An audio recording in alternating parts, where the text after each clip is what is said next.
Hello world.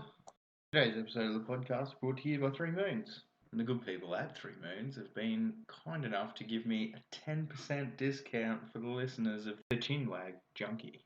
All you have to do is go to the Spotify store, follow the link from Facebook, from Instagram. When you go to the checkout, type in Chinwag10. Receive 10% off your entire order. There's also free delivery, free shipment for all deliveries within Australia.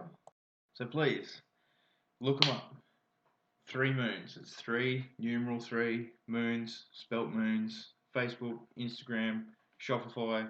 Buy some shit. Use the code. Free shipping in Australia over $150. Alright, so our guest today, one interesting dude. His name's Mike Palmer. You might know him from the Know Your Rights Facebook group. Now, I'll let him introduce himself with all his social media fucking turnouts. I didn't even know there was that many, but go and look him up as well.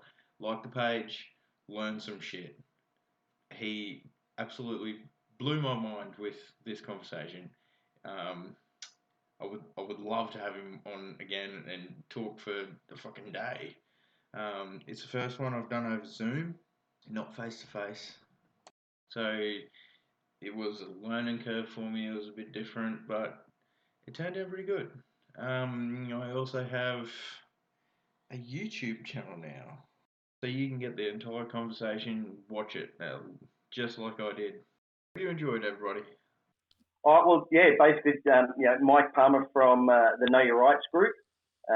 We've obviously got a website, knowyourrightsgroup.com.au. We've got a Facebook page. We've got a Facebook group. We do a radio show every Tuesday night from 8 to 10. I do live video updates on a Thursday and a Sunday evening at 8:30. So there's plenty of ways that people can find us. We've got a YouTube channel. We've got a BitChute channel. We've got a MeWe profile. We're sort of all over the place now. So every time we sort of get established somewhere, they try and shut us down. So we sort of open up something else as a bit of a backup. But I mean, at the end of the day, we're all about just teaching people about the truth, about what's really going on. Yeah. Teaching people about their rights. This is the sort of stuff that obviously we firmly believe should be taught in schools. Yes. Of course, it's not. The Commonwealth Constitution is obviously the highest law in this land. I'm not sure how old you are, but back when I was in high school, that they taught us a tiny little bit, here and there, but really not very much at all. And nowadays, most people haven't got a clue. They just think it's some dusty old book sitting on a law library shelf somewhere. Yeah, I hadn't heard of it until a couple of years ago, to be quite honest with you. Never heard of it. So it didn't get taught in school. Why doesn't it? Is there a reason? I mean, why doesn't it? As in, yes, it definitely should be. Why doesn't it from, the establishment's point of view? Of course, because they don't want people knowing about their rights. They don't want people, knowing what's really going on. It definitely feels that way for sure. Oh, absolutely. I mean, a perfect example, absolutely perfect example is that the situation that's just unfolded this week in Melbourne. Yeah. With Daniel Andrews and the curfew, and the chief medical officers come out and sort of said, hang on, I didn't, I didn't suggest it. And then Andrews has sort of handballed it to the police, and the police go, no, we didn't ask for it. Yeah, and so all of a that's all sudden, on him. The baby. Yeah. And people need to go back and actually learn how to read legislation. And the legislation says, absolutely, under a state of disaster, a curfew can be in place. Okay, but it needs to be requested by either the chief medical officer or the head of the police. In this Dan case, Andrews can't just decide to do it because it's easier for him. Yeah, no, that's not the case at all. This is the problem. So when people understand how to read legislation, and yes, it's hard when you sort of first get started. I mean, I remember you asked before, I sort of got a bit sidetracked. You sort of said, well, how did you get started? Well, back in my previous life, when I had a few dollars, I had some fancy cars and stuff like that, and I kept getting pulled over by the police all the time. Yeah. 5 and 10 k's over, and it's like, that's the thickness of the speedo needle. Yeah. It was crazy. And so, back in the day, I used to pay the fines like everybody else, and then they started racking up, and you get to the point where you're going to lose your license. So I started looking into this, going, hang on, and I connected with a few people, and that's how I sort of got connected with the Aussie speeding fines guys. And they're like, oh no, go and actually read the laws and read the publications, and they say, Victoria, Road Rules Victoria says this is to enable the contents to be adopted as law in Victoria.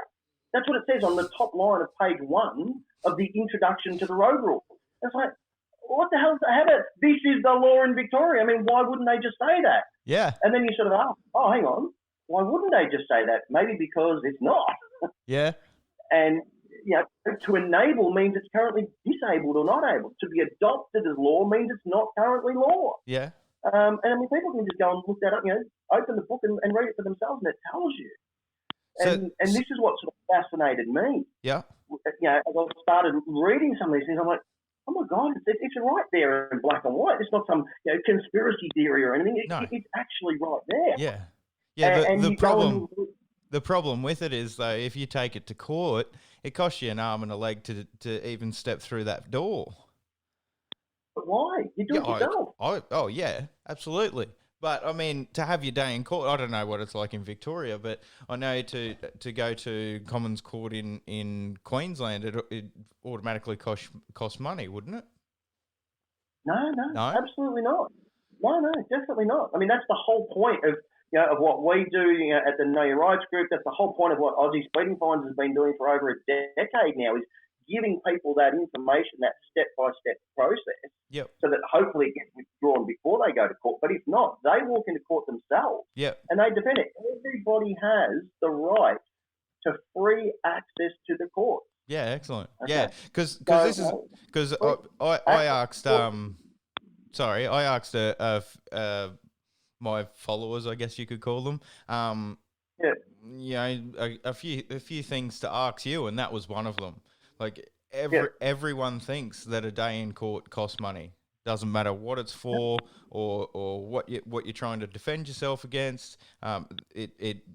Everyone thinks it's just one of those popular. Again, and this is one of these myths and misnomers that's out there. Oh no, it costs too much to challenge a fine. Hang on, it costs you $3 to send, or sorry, $3.30 now because they put the stamps up to send the 3 letters out of the book. Or it might cost you a little bit more if you're going to do it by registered post. Yeah. But then otherwise, if they still don't withdraw it, you say, right, fine, I want this heard in court, and they send you a court date. Each state's a little bit different. In Queensland, you can just enter I believe you just enter a plea. You can either do it over the phone or in writing, so you don't even need to turn up. In Victoria, you have to actually turn up on that first date and explain whether you're pleading guilty or not guilty. And that's usually a 10, 15-minute process. And then it'll get adjourned off to an actual hearing date. And yes, all right, it might cost you a day off work, for example. Yeah. But that would be the only actual cost. It doesn't cost you to step in and defend yourself. Yeah. And again, as we explained, once you're successful, once the fine or the charge is dismissed, you can absolutely ask for costs. You can ask for the cost of your time off work. You can ask for the cost of if you bought the ebook.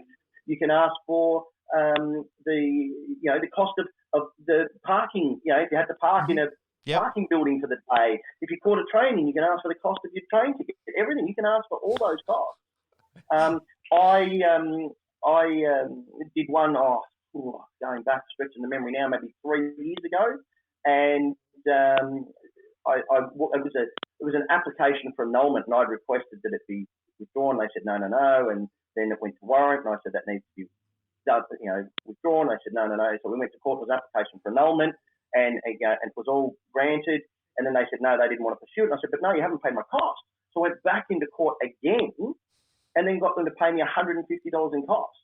And this is after the police sergeant standing there going, no, people don't get costs in these matters, Mr. Palmer. And I walked out with a check for $150 over a $1.27 toll fine on the Eastlink freeway here in Melbourne. So And this is what we say to people. It's like if everybody did this, I mean, I don't know how many of your followers, viewers, whoever's going to watch this, run their own business. But even if you don't, logic dictates if you have to pay $150 to get a $1.27 sale that you don't actually end up getting, you're not going to be in business very long. No, you would stop that pursuit pretty quick. Yeah. Yeah. This is all just the business. All these fines, it's all about the money. It's clearly got nothing to do with road safety, because if it was, the numbers would be going down like this. Which is not the case. Numbers in most states are still increasing. Yeah. Despite more and more fines getting issued every single day. Yeah. So what are the most important things the general public, like we just discussed, the popular belief that court costs money. So what's the most important thing, general public, that we don't know that we really should, like most basic rights in Australia? Yeah, the first thing is, people have this belief, I guess, that you get the piece of paper with the fancy logo on the top, and Queensland Police, Victoria Police, whatever it is. I've got a fine. I have to pay. Well, no. The first thing is you can challenge it. I mean, even just simply asking for a review. Yep. That's not even anything controversial or anything. You just say, but hang on, I don't believe I was, talking on the phone. It was someone else had it in their hand, or I don't believe I was over the limit, or I believe I stopped at the stop sign, or whatever it was. Can you, I'm requesting a review of this matter. Yep. Okay, that's the first step that anyone can do.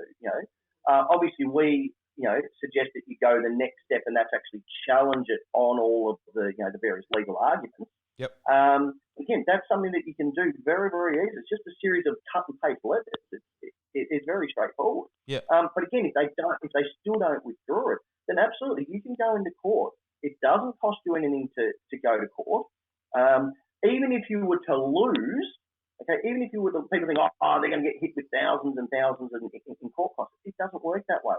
At the magistrates court level, at the most they might, hit you with, $100 or something in court costs. But again, Article 15 on the Covenant on Civil and Political Rights, no heavier penalty than the one applicable at the time can be imposed. Yeah, so you would argue that against any extra cost. Also, ask a simple question. Remember, this is what they call a quasi-criminal offence.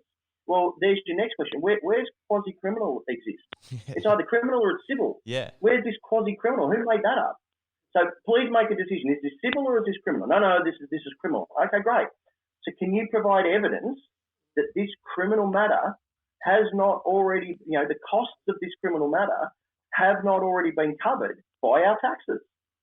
Because all criminal cases are all paid for by our taxes. They're all prosecuted by the DPP, Department of Public Prosecution. Yeah, sure. They're all paid for by our taxes. I mean, Again, this is the way I say it to people. Just think logically. If you went to, if you got hauled into court for, rape or murder or something like that, you don't get 10 years in jail plus $1,000 cost for the forensic expert that gave evidence against you, do you? Yeah. Of course not. Yeah. It's crazy. Yeah. But people don't think like that. They don't sort of connect these dots. I think, and that's it. Like we've said a few times, it's this public perception that it costs you money. If you take it to court, it costs you money. I don't know where that started. I wouldn't even know where to start looking where that started. But it seems a bit. This is all the fear campaign. I mean, I've got friends and friends of friends who go, if you got a fine, you must have done something wrong, so just pay it. Yeah. Hang on. So why do tens of thousands, if not hundreds of thousands of fines get withdrawn every single year? Do you think they would do that if there was no problem with them? Yeah, well. Of course they wouldn't. Yeah, that's true. So the fact that many fines get withdrawn each and every year, the fact that there's, tens of thousands of people that successfully challenge their fines in court every single year proves this misnomer of, if you've got a fine, you did something wrong, is just complete fallacy. But this is the fear that they try and, this is the brainwashing that they try and use. If you did, if you got a fine, then you've done the wrong thing, and you better do the right thing now and just pay up. They've done a pretty good job with that one. Honestly, they have. Oh, absolutely, absolutely. And that's the thing. I mean, if I had $1 for every time I'd said to someone, I've got a fine. Oh, mate, you should really challenge it. Oh no, it's too hard. Yeah. It's not too hard. It's not hard at all. Yeah, it really isn't. Yeah, that was one of the other things that I got asks, like, is it hard? Because I've heard it a lot. Taking someone to court, or taking the government essentially to court it would be too hard. It's not worth it. Whatever. Again, here's a really key point for you, for your listeners and viewers to understand. Yeah. Okay, the police are not the government. Yeah. Okay, and people can't get that through their head. They are a private corporation. It's called the New South Wales Police Force, the Victoria Police Force, the Queensland Police Force. Okay, again, if you know any cops, ask them to show you their payslip. It should come from the state government, but it doesn't. It comes from a private corporation. Now, we've spoken about this a number of times, on our radio shows and stuff like that. There was a big case in Victoria a couple of years back where two police officers tried to sue the government. They had some, I think it was like some mental health issues because of something they saw or experienced on the job. I don't remember the particulars.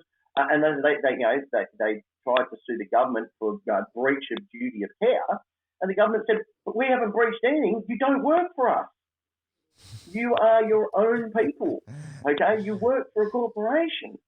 And it got thrown out of court. And this is, again, this is probably one of the key things that I want to, get across to people is the police are not government, okay? They have, yes, they have certain roles and they have certain responsibilities and certain things that they can do, but again, I mean, we talked about this just recently on one of our radio shows, with all these arrests that have been happening. Yeah. Okay. And, anyone can go and arrest them. You and I can go. I've arrested someone before. Yeah. It's called citizen's arrest. You don't just have to wear a fancy badge on your shoulder to arrest someone. So that they have, very confined limits.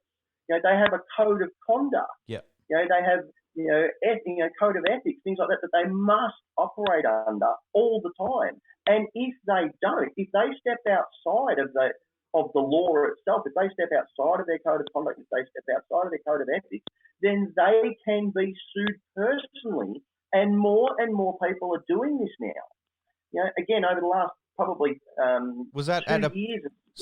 Sorry, was that at a personal level, like at personally sued? Absolutely. They can be civilly sued personally. So it would be Senior Constable John Smith himself that is sued. Yeah.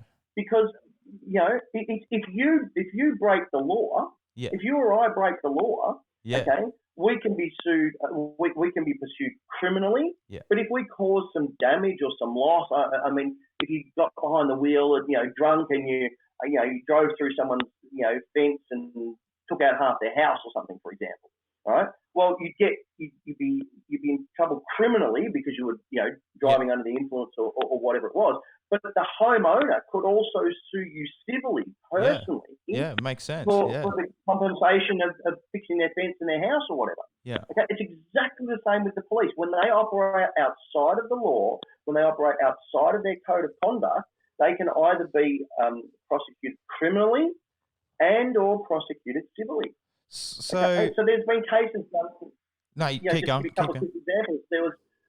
There was a PSO, Protective Services Officer, that detained someone unlawfully on a train station for like 3 minutes, and that person was awarded $30,000 in compensation. Ooh. There was another police officer that was trying to pull someone over for a random breath test, and the guy pulled into his own driveway, so he's on his own property. Now, the police can't enter your property once you tell them to leave. It's called trespassing. And they grabbed him and they forced him to do this thing, and they charged him with all these things, and they arrested him and a whole bunch of things. He took them to court. He got like hundreds of thousands of dollars in compensation because the police were operating outside of the law. Yeah. Okay, and this is stuff people need to be aware of. The police are not some untouchable, group of people. I know they like to think they are sometimes. And look, they're not all bad. I'm not here to bag out police. There's, I worked for Victoria Police for 13 years myself. So it's like, there's good and bad apples in anything. Yeah, for sure. They need to be reminded that they've got certain guidelines and limitations on what they can and can't do as well. And this is why we're finding, and we've been putting this message out to police, this week now. Yeah, I was about I was about to bring that up. Like with what's going on in Victoria, as we just discussed, it wasn't mandated by the general health. Dan Andrews, like it's not lawful. So all these police, are they potentially liable for something that? Well, yes and no.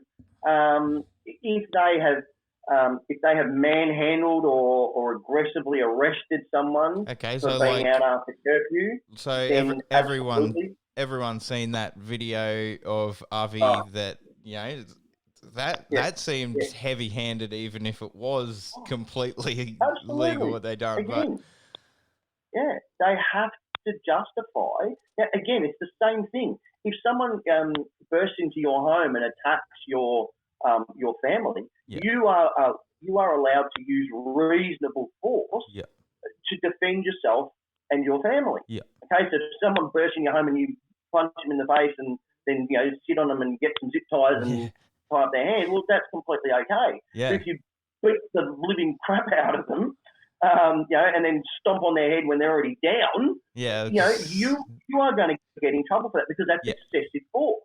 And the police have got exactly the same, if not more, requirements and limitations.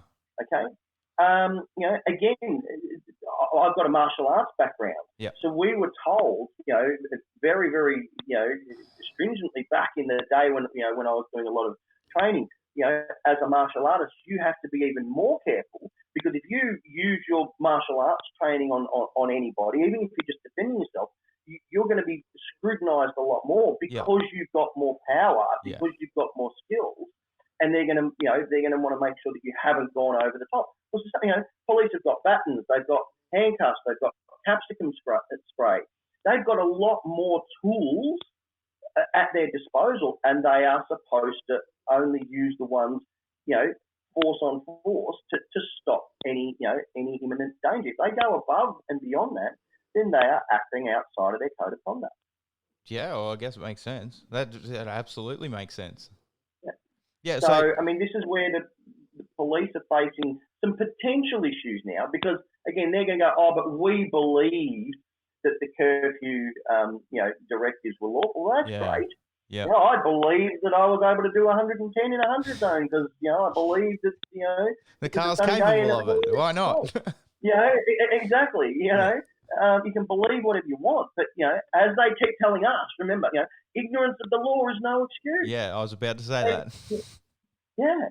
And, if you went and, bought something off eBay and it turns out that it was, a hot stolen property, they go, oh, come on, mate, the thing was, 50% of the price that it should have been. Surely that tipped you off. And, well, no, I just thought the guy was desperate to sell and he was, wanted the money really badly. And, what inquiries did you make to check that it wasn't stolen goods? Or, well, I don't know, mate, it was a bicycle. What inquiries am I supposed to?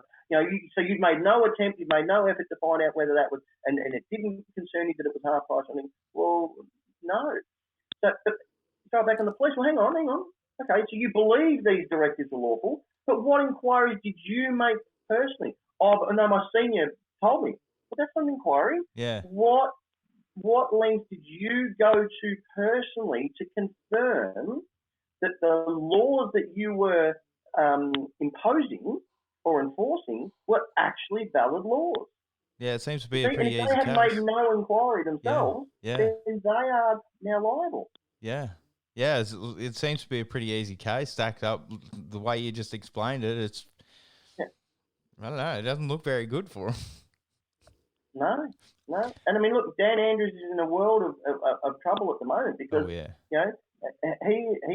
lied. Yeah. He's lied and he's broken the law. He has done something that he has no power or authority to do, and he's been blatantly and publicly called out on it. So what happens there? Can he be arrested for that sort of thing, or what? Absolutely. I mean, he can be disqualified from Parliament. Yeah.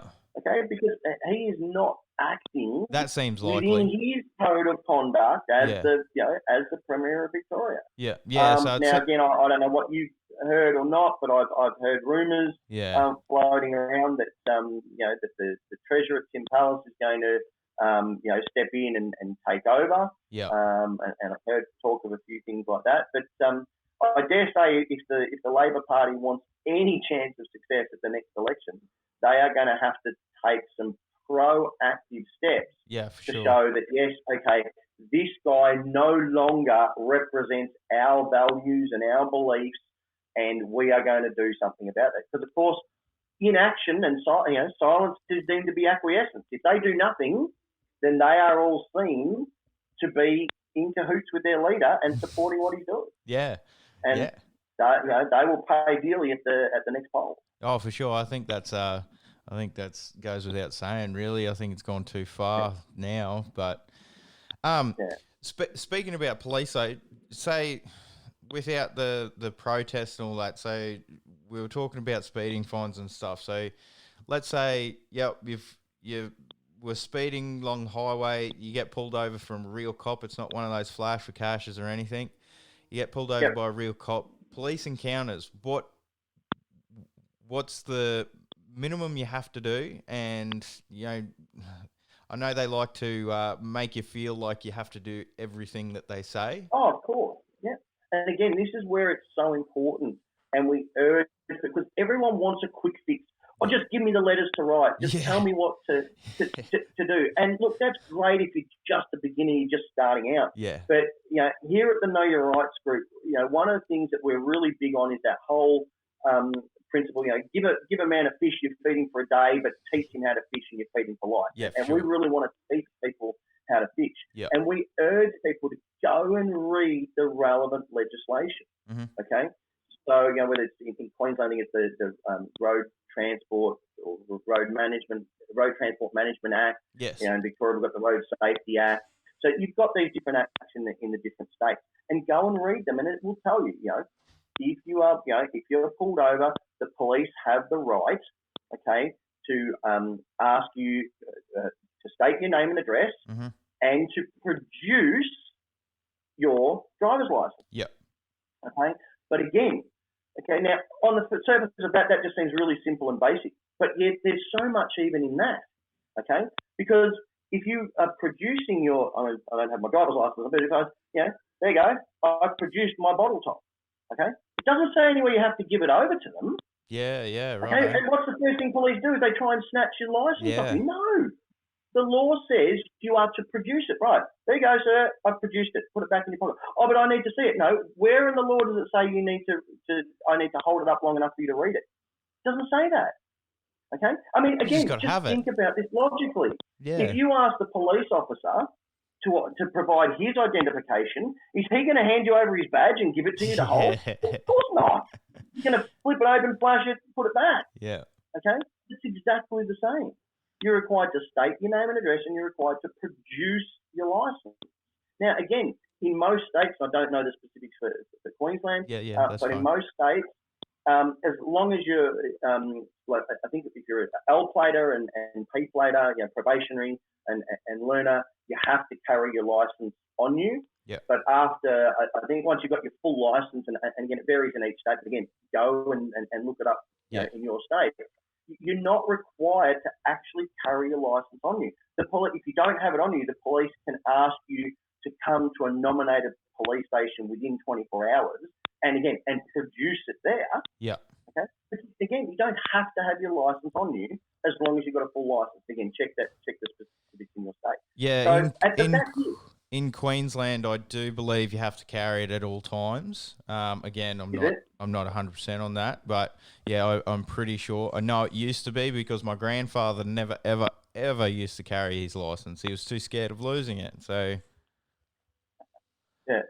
but I'm pretty sure in Queensland now these days you have to. Well, again, have a look. But another thing to have a look on is, on the back of the license, I've seen some of them. I'm not sure if it's in Queensland or New South Wales. You read the back of the license. This is the property of the state. So it's not your license. And again, this is where people get confused. Police are, have you got your license there? No. Oh, so you're driving without a license? No, I didn't say that. Oh. Well, what are you getting at, mate? Do you want to see the license that I hold by accommodation that belongs to the state? Oh, well, yes, that's what I meant. Oh, no worries, there it is. Hold it up, put it back down again. Okay?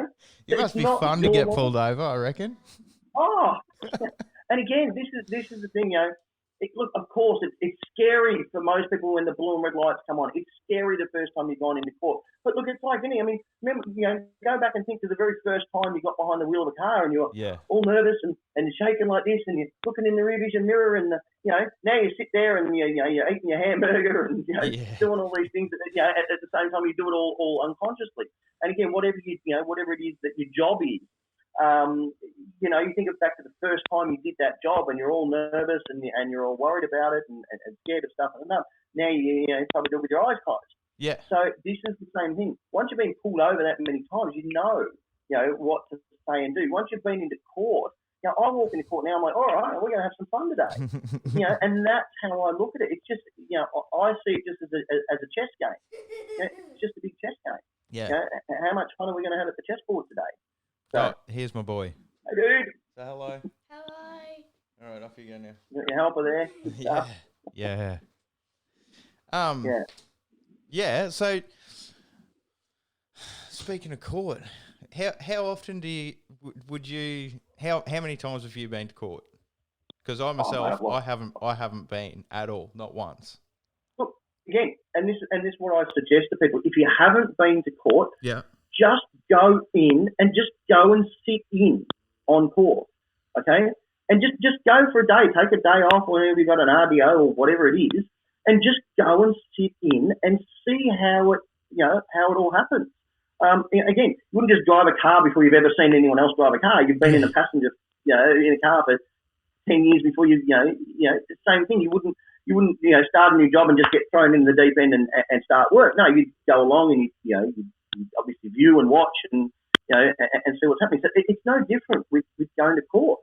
Go to court and just see. Don't wait till the day that you've got to turn up for your own case. Go beforehand and just see how it all operates, and you'll realise that it's not that scary. Yeah. Okay. Again, the example I give people is coming from a martial arts background. I still remember very vividly. I was a little white belt when I first walked onto the floor as a young teenager, and I wasn't as big and fat as I am now. I was this skinny, weedy little kid that got picked on at school, which is why I did the martial arts. And I was so scared of being hit, and so everything I did was all defensive. Yeah. I was just so worried about being hit. Now, the first time I copped this hit, I was like, well, that wasn't that bad. My head didn't fly off or anything. I'm not, bawling my eyes out in pain or anything. Like, it's not pleasant, obviously. We don't like it. And so then, you get hit 10, 20 times and all of a sudden it's got no hold over you. Yeah. You don't like it. You obviously still want to defend again. You don't want to get hit. But you're not scared of it anymore. Fearful of it anymore. Yeah. And it's the same thing with the court. When you walk into court the first time, you're all shaking and nervous and stuff. So go a few times and just see how it all works, and you realise it's not that really big and scary. And especially if you're a newbie and at the lower levels, at the magistrates court and all that sort of stuff, most of them are very nice and accommodating. And all right, what's your story? What have you got to say? What do you want to explain? And on the whole, they're quite good in that regard. So it's not this great big scary thing that should be avoided at all costs. That's not it at all. In fact, court can be a very good place to be. I mean, an example, my ex-partner a couple of years ago, she used to go and visit her nan in this nursing home. She used to park in the same place. All of a sudden, one day she came out with a fine on her car, and they'd literally just replaced the sign. Like, the concrete was still wet. Yeah. Anyway, so she took photos and everything and wrote into the council, and they went, no, that was just, that sign was moved, but it was always a no standing. Anyway, so she goes, all right, well, I'll take it to court. So she went into court and she stood there in court and she said, well, Your Honour, look, here's the photos. I've been parking there for 6 months visiting my nan. I've never seen any other signs. That he can see the concrete's still wet. They've obviously moved the sign because the old sign obviously wasn't clear and wasn't showing that space. So there's no way I could have known. Now I know I won't park there again, but there was no way I could have known. I don't think, well, the magistrate looked at the photos and said, yeah, no problem, off you go. And that was it.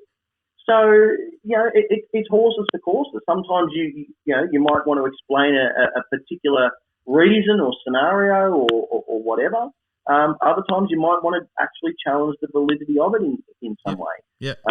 But again, it's not something to be scared of or afraid of. And again, when you people think, oh my God, I've got this fine for $150 for doing 10Ks over the limit or something, and it's going to cost me thousands of dollars in lawyers' fees, and if I lose, it's going to cost me $1,000 more. They're going to throw me in jail. And no, you walk in there, it doesn't cost you anything. You have your say. Hopefully, you win. If you win, you can actually claim costs back against them. Worst comes to worst, you lose. All right, they might hit you with $100 cost. Say, well, hang on, you need to provide evidence that this hasn't already been paid for. Article 15, Covenant on Civil and Political Rights. The other question is, well, Your Honour, as part of your reasons, as part of your determination, can you please put down in writing how I can lawfully and constitutionally discharge this debt, given the wording of Section 115 of the Commonwealth Constitution, which is a state shall not make anything other than gold or silver legal tender in the payment of a debt, plus Sections 9, 11, 16, 22 of the Currency Act 1965. I mean, so what, and again, I'd rattle that off and people go, oh my God, I could never remember all that. But you can, because it's all written there in the book. You just read it. Yeah. So it's funny you brought up about the gold and silver. It's quite obvious that there are a lot of rules, regulation, laws, whatever you want to call them, that haven't been caught up with or whatnot. What do they do with that? Like you just said, you bring up that article, whatever it was, about the gold and silver. What do they do about that? What? Well, I'll give you a perfect example. So if you go onto the Aussie Speeding Fines website, it's just aussiespeedingfines.com, and I believe it's on the homepage there somewhere. If not, it's definitely on the testimonials page. And that's the guy who founded Aussie Speeding Fines. His name's Cole Adkins. He's passed away now, but he had $18,000 worth of traffic fines. Okay. Eventually, the sheriff caught up with him, and they actually arrested him. They dragged him into the magistrate's court in Ballarat, here in Victoria. And the magistrate said, "Well, Mr. Adkins, why haven't you paid all your fines?" And he said, "I'm happy to. You're right, more than happy to pay them." He goes, "Well, then what's the problem?" He said, "Well, you just direct me to the lawful and valuable consideration, the lawful and valuable money, lawful and valuable consideration in circulation within the Commonwealth of Australia, given the fact that all gold-backed currency has been withdrawn, and we now exist under a thoroughly debauched fiat currency. If you can explain to me how I can do so, given those facts, I'm happy to do so right here and now, sir." He said, "Get out of my courtroom." And that was it. Walked away and that was it. So, when you know how to present these arguments, they're very, very powerful. Yeah. So, but again, you've got to know the background. You've got to know the laws, because sometimes, he'd done it that many times. It was obvious he knew. But when you're just starting out, they're gonna test you. Do you really know this, or have you just downloaded something from the internet? Okay, well, just because you've downloaded something from the internet doesn't mean it's wrong. No. You just got to make sure you're taking the time to get your head around it and understand it and do a little bit more of that background research. Well, that's where your books come in handy too, though, right? Well, that's it. That's what we do. We teach people how to read the law. We teach people how to research the law. Yeah. We teach people how to read case precedents. Yeah. And how to pull sections out of the wording of various cases that have been ruled, and how to use that to your advantage.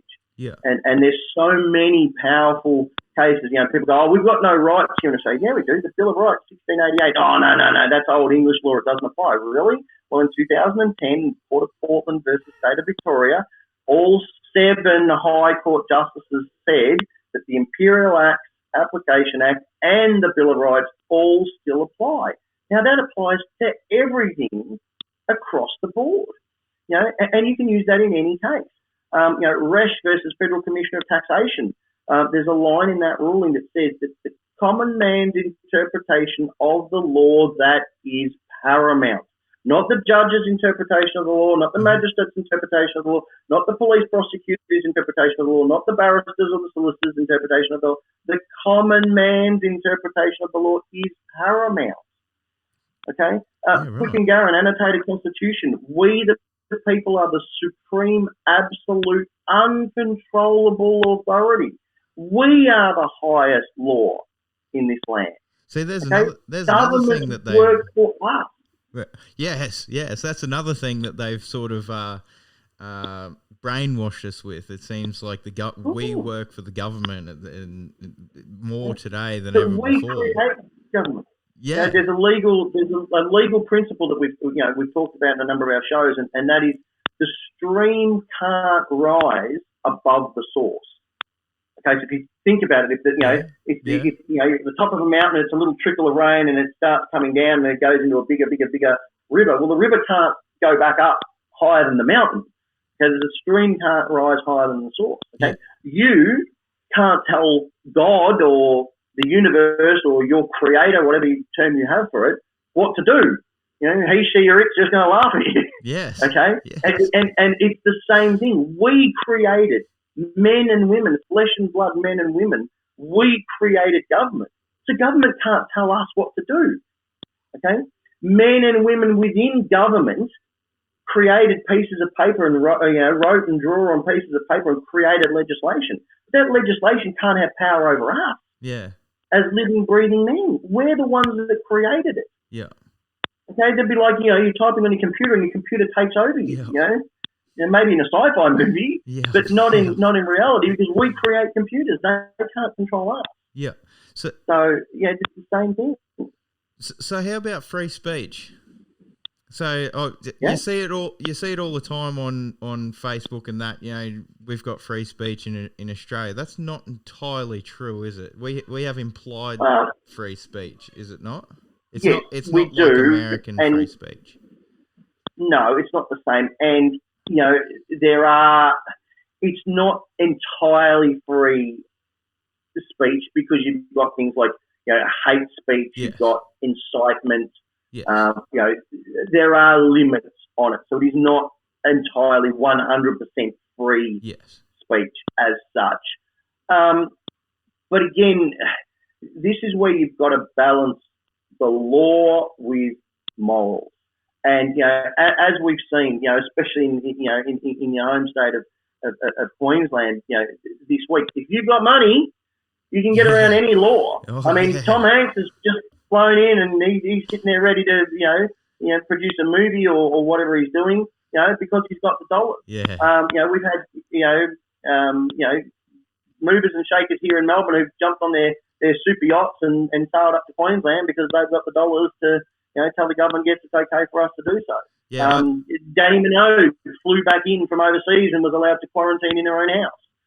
If you've got the dollars, you can get around anything. We all know O.J. Simpson did it, but he could afford to pay the right lawyers. Yeah, we got off. Yes. If you've got the money, you can get around any man-made law, but no one can get around God's law or Creator's law, universal law, whatever you want to. The 10 Commandments: don't steal, don't murder, don't that stuff.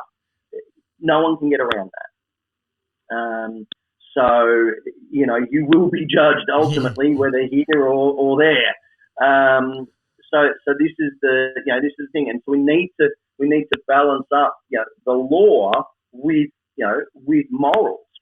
Legally, for example, are there issues with breathalyzers and some of the drug testing and stuff that they do? Yes, absolutely, there are legal issues with some of those things. Do I help people with those? No, because I personally believe that no, you should not drive under the influence of drugs or alcohol. Yeah, it is a responsibility to get behind the wheel of an automobile, and you should take responsibility and be 100% focused and present when you do so. Yeah, I agree with you. 100%. So and this is where it's where the know your rights group, but it's also equally to know your responsibilities. So you've got to take responsibility for your actions. People say, can you drive without a license or can you drive without registration? Or this? Yeah, of course you can. You absolutely can. But you want to make sure that you've got money tucked aside. Yes. That if you were to have an accident, if you were to cause damage or harm or loss to somebody, that you can compensate them for that if you don't have the protections that a license or registration or whatever brings you. Yeah, people need to take responsibility, personal responsibility. Personal responsibility. And I mean, this is the whole thing. if everybody did that, and I know it's an unrealistic pipe dream, but just work with me here for a second. Yeah. Now, if everybody did that, we wouldn't need any form of government. Because if you look at the word government, the word govern means to limit. It's like you have a governor on your engine or something. It means to limit. But we are limitless beings. Again, depending what your beliefs are, we're created in the image of the Son of God or whatever. But no matter what your personal spiritual beliefs, we are limitless beings. Mm-hmm. So why do we need to be limited? We've needed to be limited because we've been shown throughout history that when we're left to be completely unlimited, we get a little bit out of control and we have wars and kill people and all those sorts of things. Yes. But if everybody stopped doing that and just actually took responsibility and said, listen, I'm free to go about my life as long as I don't harm, hurt, or deprive anyone else of anything, and we all took responsibility and we all acted in that way, I mean, the world would be an entirely different place.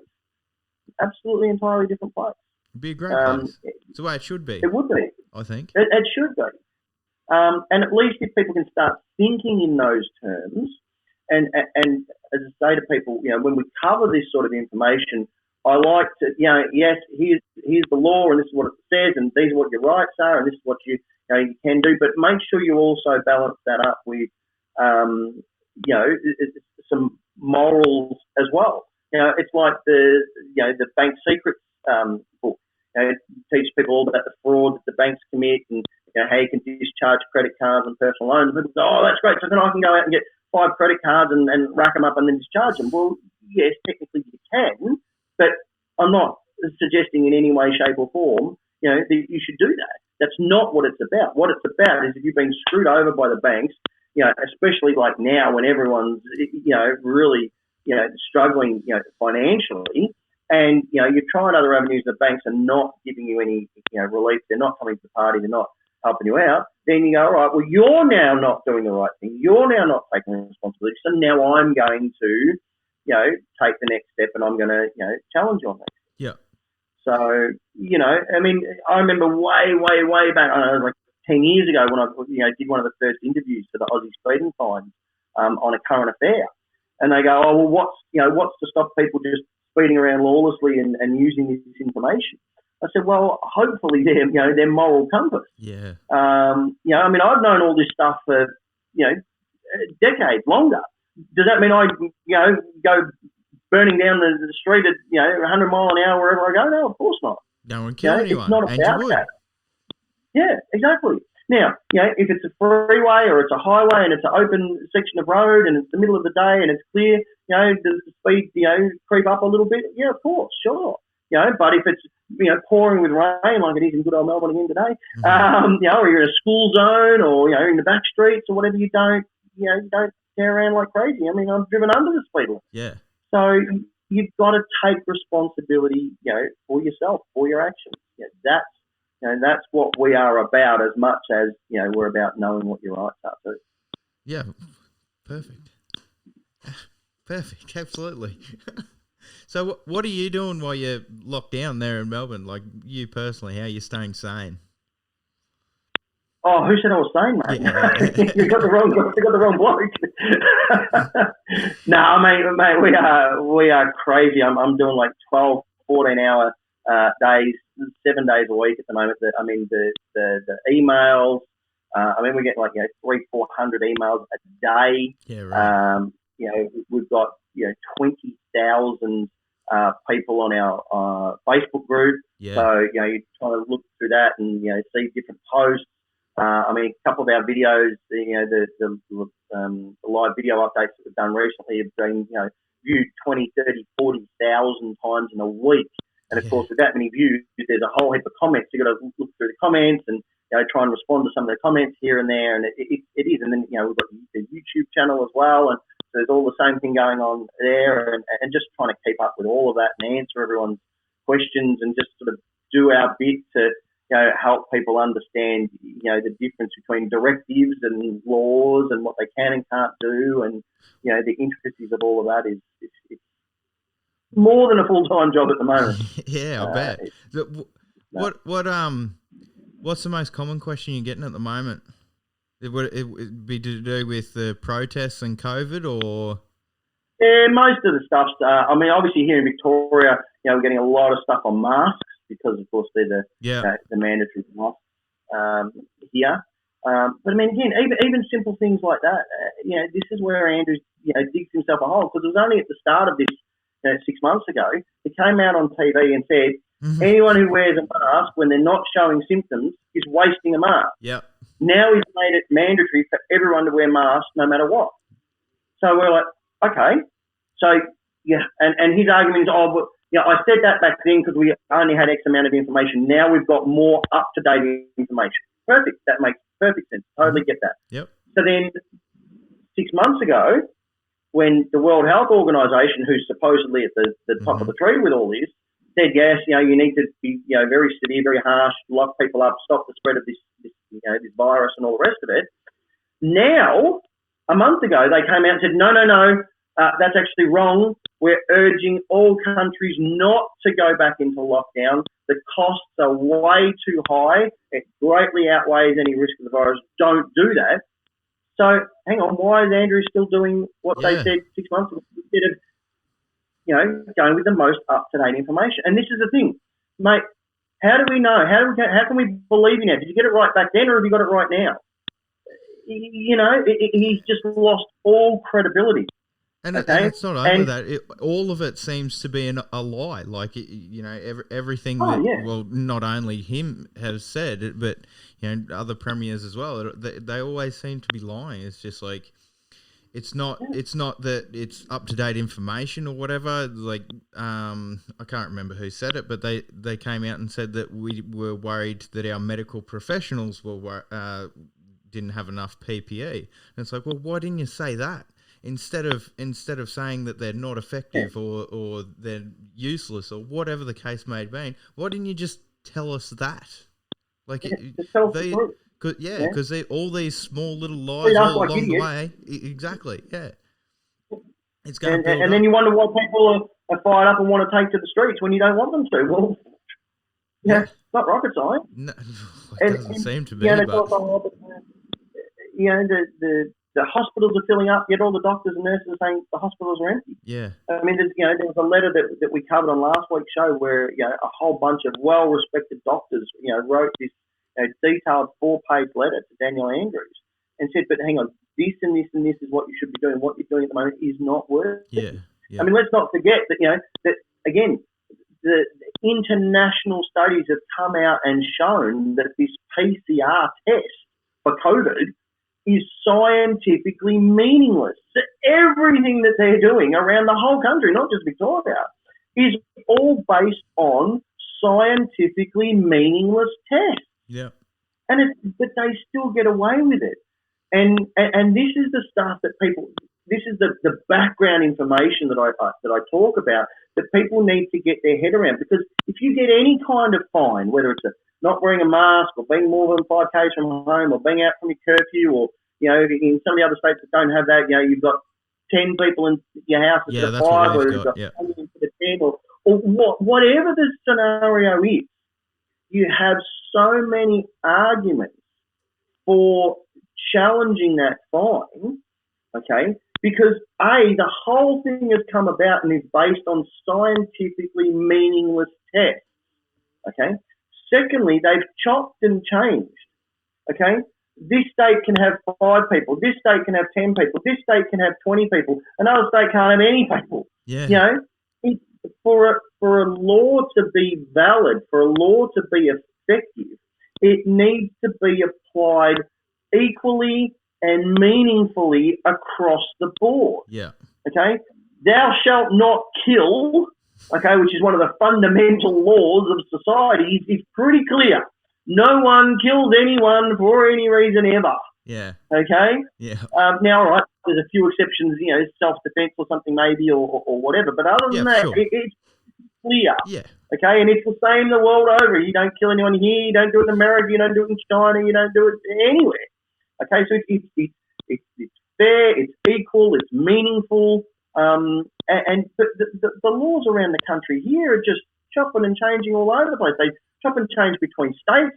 They chop and change between parts of states. Yeah. So Brisbane's got, I think, some rules. Gold Coast has now got a new set of rules recently from a week ago or something. But the rest of Queensland's okay. But then Sydney's got something else. Melbourne's got something else. I mean, it's just a joke. Yeah. It's it absolutely ridiculous. is. So there's another fundamental argument that the law is not being applied equally and meaningfully across the board. Yeah. Yep. So that makes it invalid. What do you make about the was it the state coroner that came out and said that suicide rates in Victoria haven't had a spike or anything? What do you make of that? Oh yeah, that doesn't seem right because I actually know people in Melbourne that work for a charity, and particularly a suicide hotline, and they estimate that they're somewhere in the vicinity of 600 times the amount of 600% the amount of calls as like.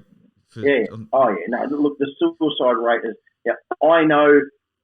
People, who their own friends and family have committed suicide. Still, we don't know anyone. Of all the people I talk to, no one knows anyone who's even got this COVID thing, let alone died of it. No. But we all know people who committed suicide. Yeah. And again, they're just fudging the figures. And this is the problem. They twist statistics around, to suit themselves. I mean, all of these numbers of tests, I mean, Andrews is going, oh, look, we've locked everyone down for, stage 4 and look, the numbers of new cases have gone from 700 to 70. Because you've locked everybody inside and they're not going out and getting tested.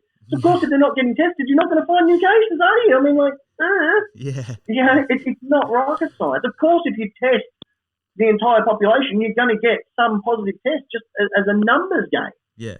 Okay? But that doesn't mean anything either because the tests are no good anyway. Scientifically meaningless anyway, exactly. So, and they go, oh, but what about all these people dying? But people die every day. Yeah. They've done that the dawn of man. That's, the only thing certain in life is death. So this is a conversation that I seem to be having a lot. Like, you can look up on, I think it's called Worldometer. And you look up at the hardest hit countries in the world and there's no spike. There's no real spike. Well, there was an article that came out here that we covered on last week's show that said from January to July or January to August, I think it was, there's been 1,000 less deaths in nursing homes this year than there was last year. Yes, I did. 1,000 less deaths. Yeah, I did say that. It's just these are indisputed facts. Why isn't anyone asking these sorts of questions? Like you look at the what do you call it, the media, the press releases and all that sort of stuff, and the questions that they ask are just fucking crap. If you ask me, the media is all controlled. The media is how they get this narrative out there. There's a meme that goes around on Facebook every couple of days, and it says, if you didn't turn on your TV, would you know there was a pandemic? Nope. It's only because we're being told this stuff, on the media. Yeah. I mean, just imagine that every single day, okay, moving forward, once this is all over, whatever, every single day that the premier of each state came out and said, okay, I'm just announcing today there's been 13 deaths and 5 were in their 70s and 6 were in their 80s and then 2 were in their 90s. People will be like, well, why are you telling us? Yeah. Who cares? That's called life, mate. People in their 70s, 80s, 90s die all day, every day. But now because of this COVID thing, it's somehow something special and amazing and we should all take notice. I mean, yes, of course, it's very sad for those, for those families. Oh, for sure. Absolutely. It always is. Death is always sad. Not trying to take that away from anyone. The question I keep asking people, are these people dying with COVID or are they dying of COVID? Yeah. You know, and I mean, even the numbers in the US have come out. The CDC came out and said, you know, they were claiming there was 161,000 deaths in the US because of COVID. Now the CDC has, you know, come out and said, oh, well, actually, that's not entirely true. There was 161,000 people who died with COVID. There's actually only 9,000 people that died purely because of COVID. Yeah. Well, that's a massive difference, 161,000 to 9,000. Yeah. You know, 94% difference or something. Yeah. I mean, it's, you know, but people just, I don't know, people are just in la land and they sort of don't care or something. And turn on the TV and that's it. People should get fired up. About this. You know, yes. we tell people, right, see, and again, you know, back in the old days, you have to sit there and, you know, hand write a letter. You don't need to even type it up on a computer nowadays. You just do it via email. Yeah, you just get your local MP or your state MP's email address. They're easy enough to find with a Google search. You sit there and you just type an email to them. And we urge people to do this every day. Ask a new question every day. You know, why are you telling about these numbers? You know, why don't you report? Okay, today, you know, 3 80-year-olds died and 2 90-year-olds died and 1 100-year-old died. But 73 people who previously tested positive have now recovered. Yes. You know, give us the balanced story. Yes. You know, the whole story. They won't give us the balance. Yeah, and Andrews, I don't know what it's like in Queensland, but Andrews loves to finish off and there's been this many in Victoria and Australia and worldwide and we've done 2 million just in time, these huge, big, scary numbers. And it's like, but again, people just need to think logically. How long has the flu been around for? Yeah. How long have we had a vaccine for the flu? Yeah. And how many people still die from the flu every single year? Compare apples with apples, people. Yeah, so it's good you put the flu up and the vaccine too, because I know he's wound back on it now, but he said he was going to make Scott Morrison said he was going to make the coronavirus vaccine as mandatory as possible. Now I'm not entirely sure what that means, but I'm fairly sure he's targeting government payments. I would suggest public schools. And they can't make it. Yeah, they can't make anything mandatory, and they know that. And there's been court cases. Justice Latham and British Medical Association. It's in the Constitution. It's the Declaration of Human Rights. So they can't make it mandatory. But what they can do is take away all your extra privileges, and this is how government has set everything up. Yeah. And again, the example that I give to people is, if you go back to, the black slaves in the Deep South in the US, back in the day, it's like, well, they all knew they were slaves. There was no umming and ahhing, are we really? Or no, it was clear. They knew that. Yeah. Now, eventually, they got fed up with that. Eventually, they all banded together.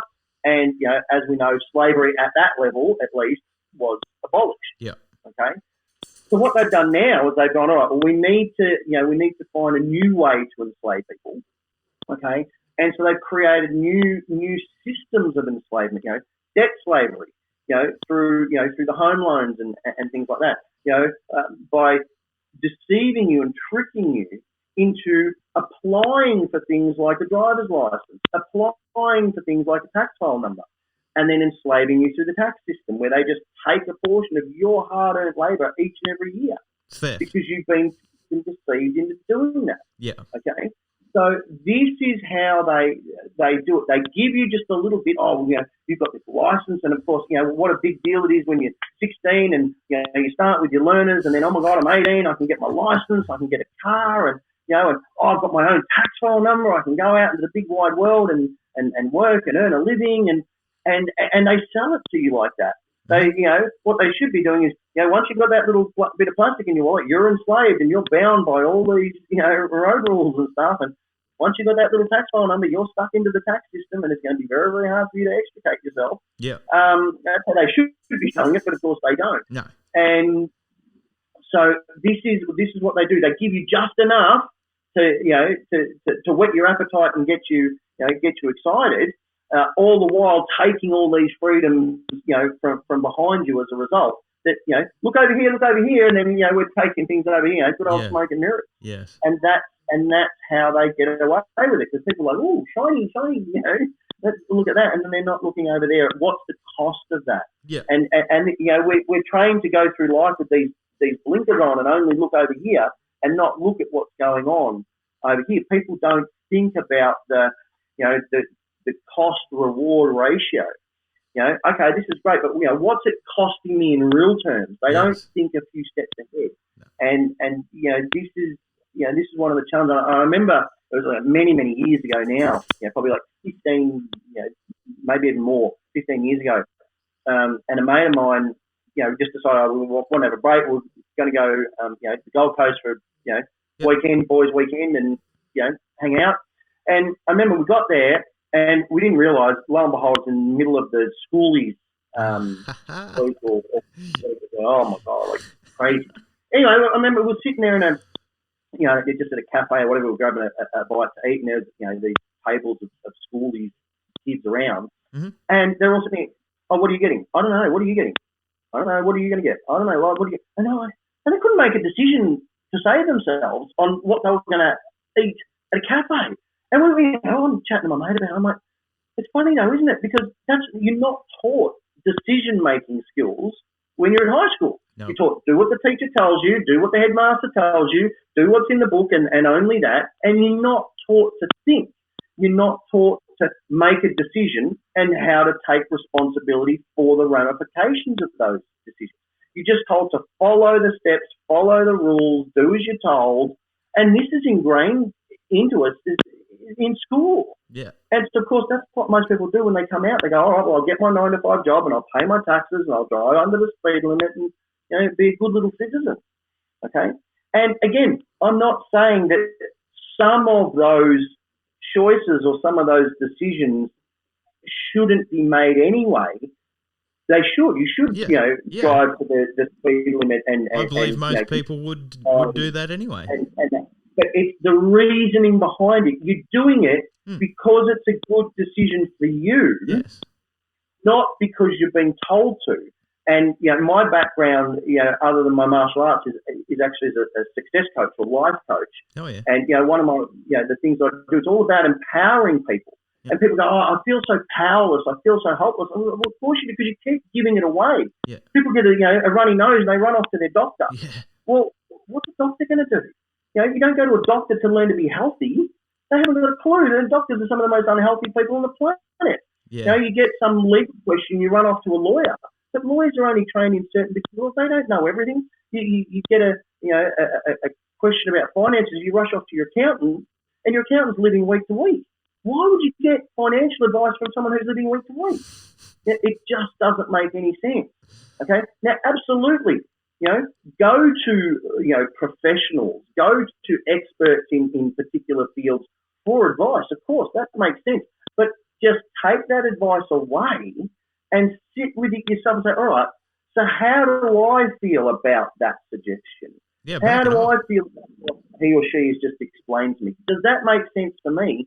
And then take it on board and you own the decision and you make the decision. Not just, oh, yeah, I did it because my accountant told me to. I did that because my lawyer told me to. I had a client just the other day. Oh, look, I'm really in a spot of bother because I listened to what my lawyer said. And now I'm facing this huge. Because you gave your power. You were looking for a simple, quick, easy fix. I'll just pay the lawyer and he can do it, and you get in more trouble. Yeah. Now I've got this huge tax bill. Well, why? Oh, because I gave everything to my accountant and he just did it. Well, there you go. Absolutely get their advice, get their help, but make the decisions for yourself. Okay, and again, this is what we say to people when we do our live events and all that kind of stuff. Don't blindly believe a single word we say. But if there's something that we say, if there's something that I've mentioned, here in today's chat that, grabs your attention, piques your interest, then great. Go away and research it for yourself. Confirm and verify and validate it for yourself, because that's when it becomes your information. Yeah. Because if I sit here for an hour yapping away, it's all just my stuff that I'm telling people about. Okay? But at the end of the day, it's still Mike's info. But if you go away and you research it, confirm it, verify it, validate it for yourself, that's when it has true power. Yes. Because then it's yours, and you can go away and use it then. And then you take responsibility for it. And that's that empowering feeling. And this is the one thing that we keep getting back in the emails and the feedback that's so hard to get across to people. It's that feeling of confidence and that feeling of empowerment and that feeling of like, I'm alive again. I'm not this just controlled little puppet. That's the most powerful feeling that comes from all of this Know Your Right stuff. And that's what juices me and inspires me to keep doing this day in and day out. When it all gets a bit too much, because that's what it's all about. You get emails like, oh my God, I had this fine, I did this, and I stood up and I said this, and I stumbled over a few things, but I got my point across, I got that off, or I challenged the bang. I mean, we had some lady who wrote to us the other day, she just got diagnosed with Parkinson's disease. She'd been, gone through all sorts of issues. She'd been begging, pleading with her bank to help her out and under some hardship provisions. They refused to do so. She came across the information in the Bank Secrets Revealed book. She wrote one letter, and they wiped off like a $22,500 credit card for it, like that. And it's just like, that's the stuff that's really empowering for me, because I know it's making a real impact in people's lives. Yeah, that'd be a good feeling. Oh, absolutely. We've had people, who've been, threatened with eviction, and then, we've helped them stay in their houses, and, all kinds of things. People who are going to lose their licenses that have managed to keep their licenses, a whole range of different things. People who've had massive ATO bills, they had no idea they were on the verge of going bankrupt. We've gone, but hang on, there's provisions within the Taxation Administration Act, under hardship that can all be wiped. Oh, wow, really? I didn't know that. Well, it's all there. So, there's all this stuff that, as we say on our homepage on our website, you know what you know. Yeah. You know what you don't know. It's what you don't know that you don't even know. Yeah. That's the bit you're missing out on. Yeah. That's the problem. Yeah. So, I know the things I can do. I know I'm not a rocket scientist and I can't bake a cake and a few other things, but they don't really worry me. If I ever wanted to, I know how to figure those things out should I need to. But then there's this whole other world of stuff that I didn't even know that I didn't know that. Yeah. That's how, that's really what we try and get across to people through the Know Your Rights group with our radio shows and our website and books and all that kind of stuff. So, yeah. Yeah, radio, Mike. So you want to go over all your socials and everything again? Your website, where to get your books, all that sort of good stuff. Your radio show again, and yeah. So just obviously the main one's just knowyourrightsgroup.com.au. That's our website. Obviously we're on Facebook, so just search for Know Your Rights Group. We've got a Know Your Rights page and then a Know Your Rights actual group on Facebook. We've got a YouTube channel, so just Know Your Rights Group channel, and you'll find all our videos there. We're on BitChute, Telegram, MeWe. So you can just search for Know Your Rights. Yep. You'll find us there. And then obviously we work with Aussie Speeding Fines. That's just AussieSpeedingFines.com, and the guys at BankSecretsRevealed.com.au if people want to find out about challenging fines, or they want to find out about challenging credit card debts, those kind of things. But there's links all on our page to those other ones as well. So we do a radio show, as I said, every Tuesday night from 8 till 10 p.m. And again, just go onto our website. There's a little radio show tab there. Just click on that. You can listen live. It's free from anywhere. You can listen off a computer or phone or tablet or whatever. And again, just read the website. There's pages and pages and pages of information on the website. Just start there and get your head around it. And obviously, if you want to learn more and do more, there's books and CDs and coaching sessions and stuff. But first place is just get your head around all the free info first, and really, once you've understood it, go and implement it. That's the key, because we talked right at the start of this about myths and misnomers and stuff like that. Well, there's this myth out there that knowledge is power. Knowledge isn't power. There's plenty of educated bums out there. Yeah. Okay. Knowledge put into action. Yes. That's true power. Yes. And that's what people have got to do. And just start small. Start with a small parking fine or speeding fine or challenge a credit card or something like that, and then build up from there as you learn more, as you get more confidence, you have better understanding and all the rest of it. All right. Well, thanks for coming on the show again. I really appreciate it. No worries at all, mate. Take care. Yeah, will do. All the best. Have fun down there. No worries, all right. Thanks, Joey. See ya. Yeah.